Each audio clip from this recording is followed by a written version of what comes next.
Hello, I'm Mary Bruce from Churchman's Farm at Faversham in Kent, and I'm going to talk to you about keeping chickens.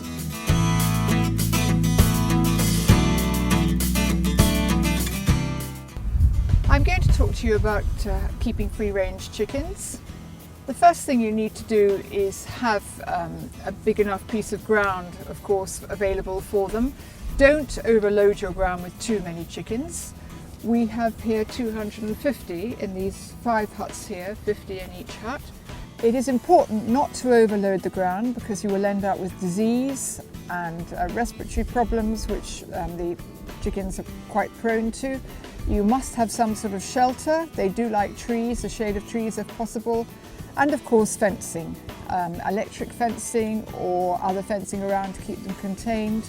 But otherwise, as long as you go out to collect the eggs twice a day, we go morning and afternoon, whatever suits you, and feed them twice a day and really inspect them first thing in the morning to make sure they're all coming out of their hut all right and are in good fettle, because obviously if you've got more than just 2 or 3 chickens, it takes longer to just inspect them and make sure that you haven't got any sick chickens in the middle of them that you hadn't noticed the day before.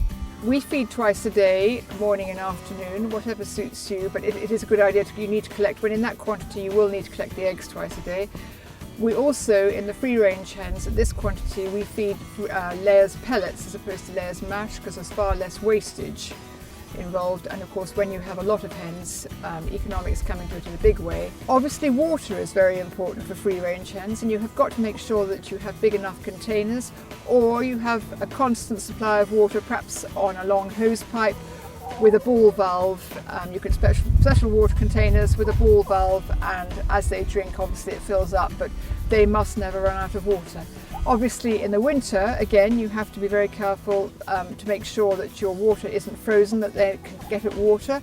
You might have to put the water containers in the huts at night, or actually take them into your shed to keep them from freezing, because again it all takes longer in the winter when everything is frozen. But again, it's vitally important that they never run out of water. And those are my tips on how to keep free-range chickens.